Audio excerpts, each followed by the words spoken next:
Parlons un peu de ce qui se passe en ce moment au Canada. Parlons un peu de l'affaire Canada-États-Unis. J'espère que tu regardes les journaux. Aujourd'hui, je te donne un peu mon point de vue par rapport à tout cela. Alors reste scotché, on en parle juste après le générique.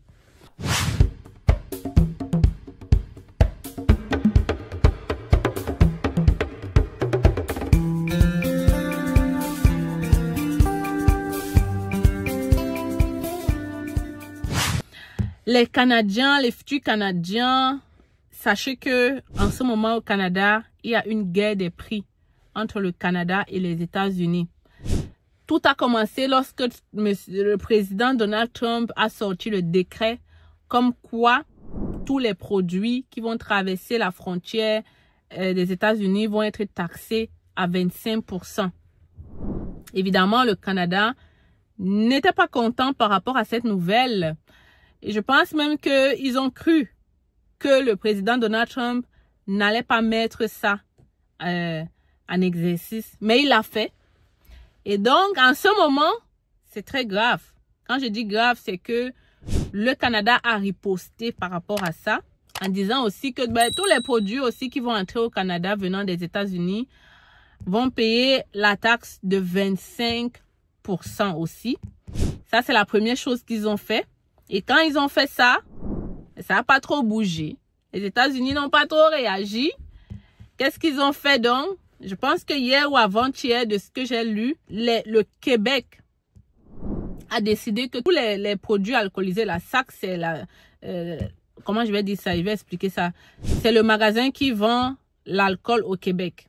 OK? Société des alcools du Québec. Quelque chose comme ça. Parce qu'au Québec, la SAC a le monopole. Donc, ce sont eux qui vendent l'alcool. Donc, ils ont décidé que tous les produits des États-Unis vont être enlevés en fait de la SAC. Et c'est là que ça a créé le boom. Je pense que M. Donald Trump ne s'attendait pas à une riposte pareille. Je mets ici juste la fiche qui explique. Je mets même toute la vidéo. Regarde toi-même la vidéo. Et on revient après pour laisser notre commentaire. Le gouvernement du Québec emboîte le pas à l'Ontario, à la Colombie-Britannique, à la Nouvelle-Écosse. Dès mardi, les produits américains seront retirés des tablettes de la Société des alcools. De même, il n'y aura plus de produits dans les restaurants, les agences, les bars. C'est le message qu'a envoyé le ministre des Finances, Éric Girard. Faut dire qu'il y a plus de 1500 produits provenant des États-Unis qui sont distribués dans la Société des alcools et également c'est le 4e plus important vendeur pour la Société des alcools. On parle de 1500 produits. Et le Québec est le 2e plus grand importateur au Canada après la LCBO de l'Ontario. François Legault, aujourd'hui, a tenu un caucus spécial avec ses députés, a rappelé qu'il était ouvert à la demande de Québec solidaire, c'est-à-dire de tenir un débat d'urgence dès mardi, que tous ces députés sont sur le terrain, comme les députés d'opposition, et qu'il est prêt à prendre les idées des oppositions. Et dans une déclaration, il écrit « On doit bien entendu répliquer à l'attaque économique brutale de M. Trump tout en faisant attention de ne pas nous blesser nous-mêmes. Demain, je vais rencontrer et discuter avec certains dirigeants de notre système financier économique, entre autres Desjardins, la Banque nationale, Hydro-Québec, la Caisse de dépôt et Investissement Québec. On devra travailler avec le gouvernement fédéral qui lui aussi soutiendra nos entreprises. Pour les travailleurs qui vont être affectés, il y a l'assurance emploi fédérale, bien entendu, mais aussi nos programmes d'emploi Québec. Bon, Alain, la super ministre Christine Fréchette souhaite une forte réaction des marchés boursiers. Mais vous avez vu la déclaration à nouveau sur Truth Social du président Trump qui dit qu'il n'a pas besoin de ce qui est produit au Canada. Voici la réplique de Christine Fréchette. Si le président Trump veut développer, accélérer son économie, il n'y aura pas le choix que de s'approvisionner en aluminium. Il nous dit qu'il veut se distancer de la Chine. Eh bien, je pense que là, les options seront très minces pour lui en termes d'approvisionnement en aluminium. Si on regarde du côté du bois d'œuvre, eh bien là aussi, on a un apport considérable dans plusieurs États américains pour ce qui est du bois d'œuvre, dans l'État de New York, par exemple. Donc, ce ne sont pas des biens dont les États-Unis pourront se passer facilement. Alors, c'est pour ça que je dis que la réalité va le rattraper. Et Alain, on répète que le gouvernement sera bel et bien présent pour aider les entreprises. Bon, l'aide qu'on risque d'apporter aux entreprises risque de se faire sous forme de prêts. C'est ce que nous a confirmé la ministre de l'Économie, à nouveau Christine Fréchette. On est à regarder essentiellement pour des prêts pour aider à la liquidité des entreprises qui pourraient avoir besoin de liquidité à courte échéance du fait des changements qui risquent d'être opérés donc au cours des prochains jours. Bon, évidemment, le premier ministre va occuper le terrain au cours des prochains jours. D'ailleurs, il y aura cette importante rencontre avec des représentants économiques demain à Montréal. Merci Alain. Il n'y a pas de quoi. Alors, tu as regardé la vidéo. Et je pense que Donald Trump a ressenti, a compris. Je ne sais même pas s'il était prêt. Est-ce que ce monsieur était préparé par rapport à ça? Moi, j'ai l'impression que ce monsieur-là, il prend les décisions comme si les États-Unis, c'était sa maison, en fait, concrètement. Et il décide ce qu'il veut, quand il veut, comme il veut. Je pense que là, il a compris que le Canada est très soudé et qu'on n'était pas prêt, à accepter cette nouvelle loi-là. Pas du tout prêt. Maintenant, il a donné un sursis de 30 jours. Donc, il a finalement dit, on va dire concrètement, il réfléchit. Et dans 30 jours, on va savoir qu'est-ce qu'il a décidé. D'après toi, est-ce qu'il va conserver le 25%? Est-ce qu'il va mettre à 10%? Est-ce qu'il va supprimer totalement cette taxe-là? Dis-moi qu'est-ce que tu penses en commentaire. Tu viens d'arriver au Canada ou encore tu viens d'avoir ton visa et tu prévois voyager pour le Canada. Tu te poses plein de questions sur le Canada. D'ailleurs, tu ne sais même pas comment tu vas faire pour trouver ton premier boulot ou encore tu ne sais même pas qu'est-ce qui fonctionne dans ce pays, quelles sont les erreurs, qu'est-ce qu'il faudrait faire ou ne faudrait pas faire. Arrêtez d'écouter, n'est-ce pas, les gens du Canada, parfois même ceux que vous ne connaissez pas, ceux qui sont arrivés il y a juste quelques mois comme vous, qui sont encore en train d'apprendre de leurs erreurs. Moi, je te propose ici un coaching en ligne privé avec moi. Tu te demandes, je suis qui? Je suis Stell Diffard, je vis au Québec depuis 10 ans. Je suis arrivée comme immigrante comme toi, aujourd'hui citoyenne canadienne. Je suis passée par beaucoup d'étapes, beaucoup de difficultés, beaucoup de problèmes et j'ai vu beaucoup de problèmes, beaucoup de gens passer par ces mêmes problèmes ou plein d'autres choses. Moi, j'ai envie dans quelques années d'avoir une communauté de nouveaux arrivants bâtisseurs, une communauté de nouveaux arrivants entrepreneurs parce que moi, si je suis entrepreneur, j'investis beaucoup dans l'immobilier au Canada. J'ai envie de te voir réussir, j'ai envie de te voir réussir dans ton insertion professionnelle parce que je vois beaucoup de personnes faire l'erreur de se jeter dans les formations rapides ou d'aller faire des petits jobs, soit disant le Canada c'est comme ça. À travers ce coaching en ligne, je te propose quelque chose de différent. Je te propose quelque chose de concret et surtout, je te propose mon expérience, mes compétences, mon vécu et tout ce qui va avec. Ne manque pas cette première vague de ce coaching extraordinaire que nous allons lancer dans quelques semaines. En tout cas, les premiers participants viendront témoigner et j'espère pour toi, n'est-ce pas, que tu ne regretteras pas. En tout cas, si tu veux participer à ce coaching, je laisse mon email, je laisse mon numéro. Et je t'attends derrière mon téléphone. Ça va être du lourd. Vous le savez, je ne fais jamais dans la dentelle. L'événement qu'on a organisé le 21 décembre a eu un succès total et juste les commentaires de quelques participants en disent long. Ces partenaires seront toujours avec nous lors de ce coaching. L'objectif, je vous l'ai dit, 2025, c'est pour les nouveaux arrivants. Je veux vous voir réussir, je veux vous voir atteindre votre summum, je veux surtout vous voir réaliser ce pourquoi vous avez décidé de laisser votre famille pour immigrer dans un nouveau pays. Arrêtons de faire les mêmes erreurs. Suivons. Je t'attends derrière mon email. Je suis tellement excitée de commencer cette aventure avec toi. On se voit là-bas, n'est-ce pas? Moi, je pense que, connaissant M. Donald Trump, le président, il va pas supprimer complètement. Je pense qu'il va mettre ça à 10%. Peut-être, mais supprimer complètement, je pense pas qu'il va arriver jusque-là. Parce que ce serait clairement montré qu'il n'a pas été correct ou alors qu'il n'a pas pris la bonne décision. Et en début d'une présidence comme ça peut être mal vu. Donc, dis-moi en commentaire ce que toi tu penses là. Mais en ce moment, sache qu'au Canada, on est en train de boycotter tous les produits des États-Unis. Quand tu défiles sur les réseaux, tu vois les gens qui donnent les comparaisons. Au lieu d'acheter Coca-Cola, achète ci. Au lieu d'acheter Pepsi, achète ci. Au lieu d'acheter tel produit américain, achète ça. Donc, ça parle quand même beaucoup partout. Ça jase. Les consommateurs sont touchés.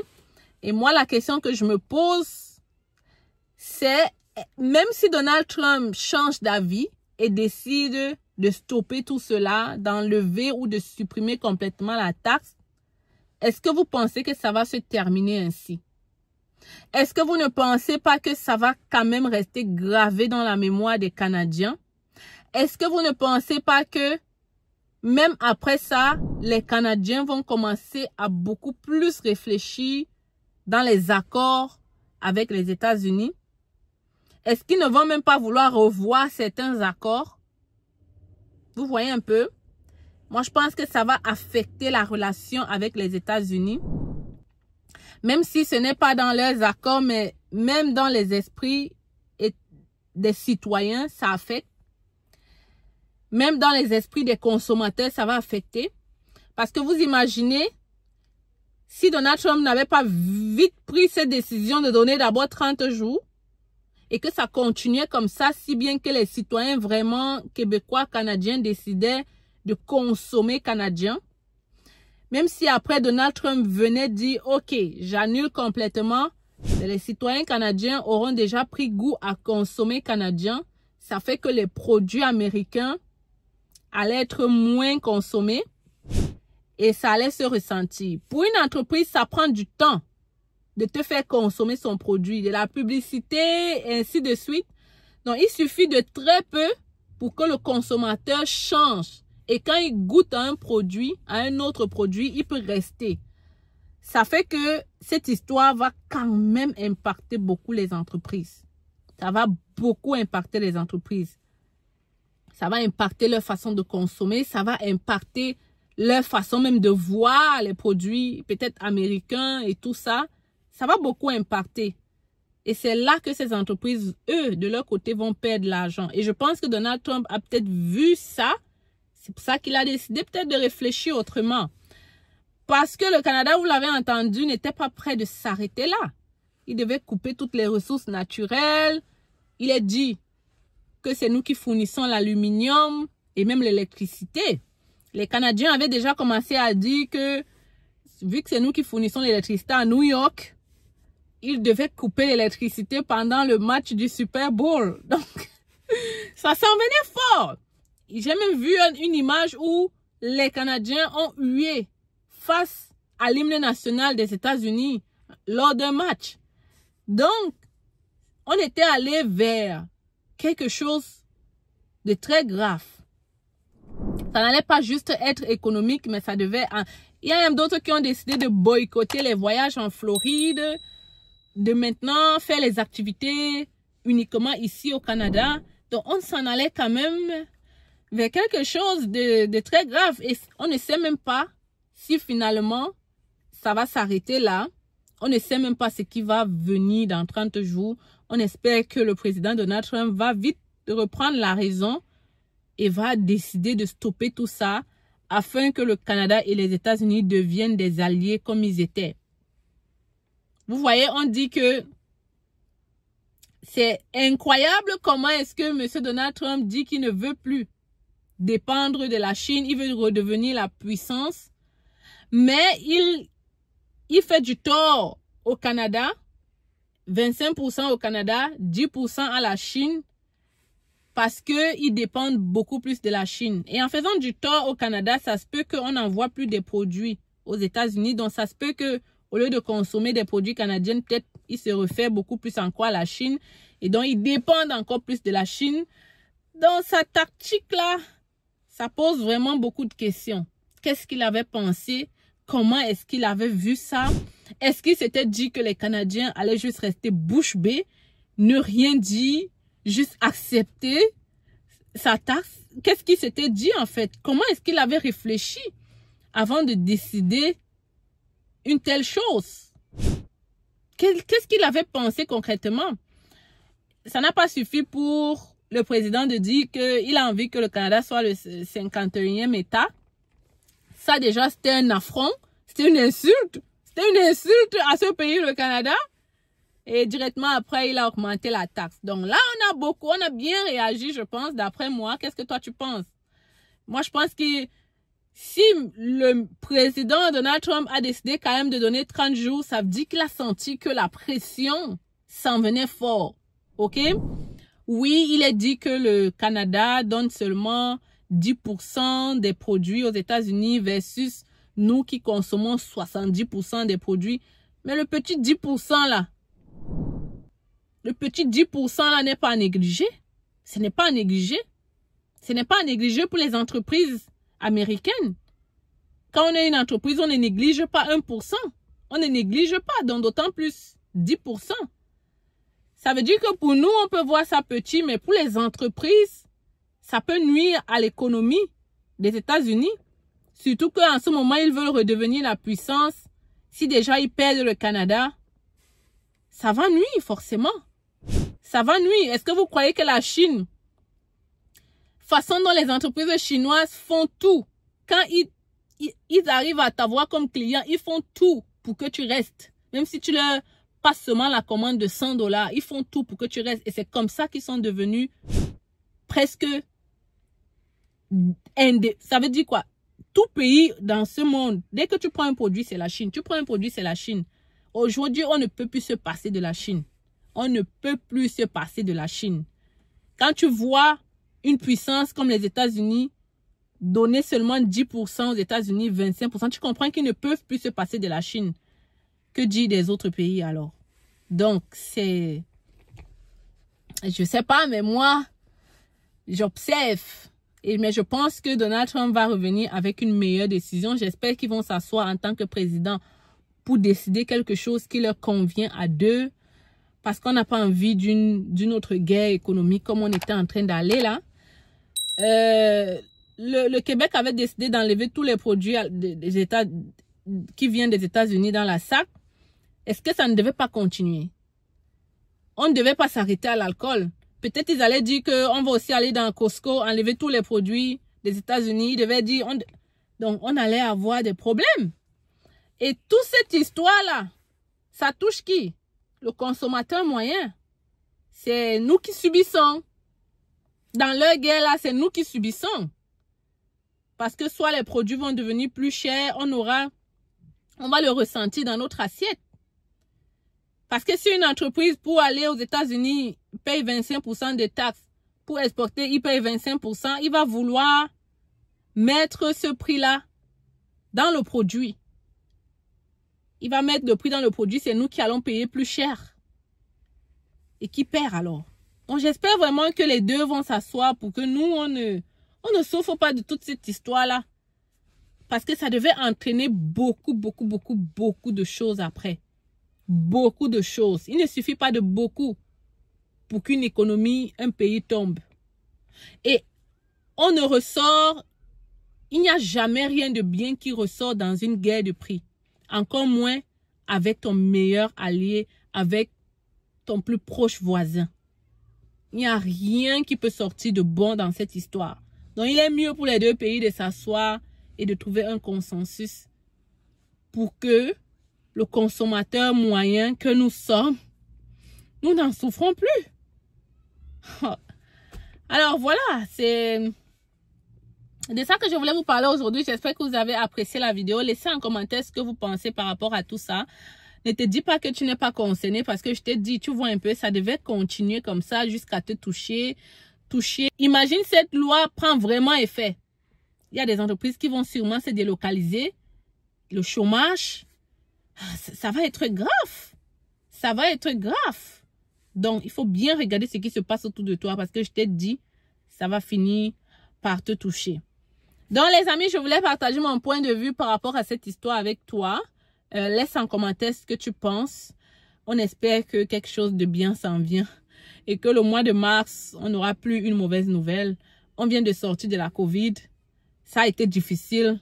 On n'a pas envie de repartir dans ce train-là. OK? On vient à peine de quitter l'inflation. Maintenant, les taux sont revenus quand même à 3%. On n'a pas envie que cette histoire change. Parce que ça va impacter beaucoup. Les investisseurs vont fuir. Franchement, je veux même pas y penser. Voilà. Laisse en commentaire ce que tu penses. On se retrouve dans une autre vidéo. Tu n'es pas au courant de l'opération sans visa résidence permanente organisée par C'est Facile?